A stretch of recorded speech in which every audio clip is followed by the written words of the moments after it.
how to change your Bitmoji gender on Snapchat.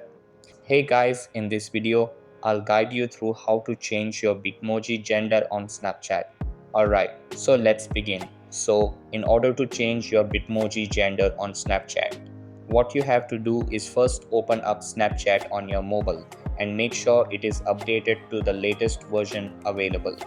After that, sign into your account and you will be redirected to this page.